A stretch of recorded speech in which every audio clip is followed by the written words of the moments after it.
إن أول بيت وضع للناس للذي ببكة مباركا وهدى للعالمين فيه آيات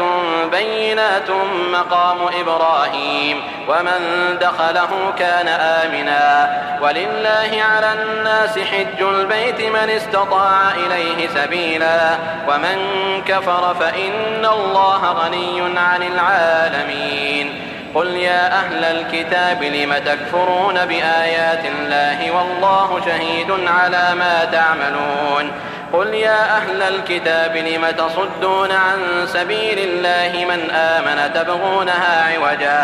تبغونها عوجا وأنتم شهداء وما الله بغافل عما تعملون يا أيها الذين آمنوا إن تطيعوا فريقا من الذين أوتوا الكتاب يردوكم بعد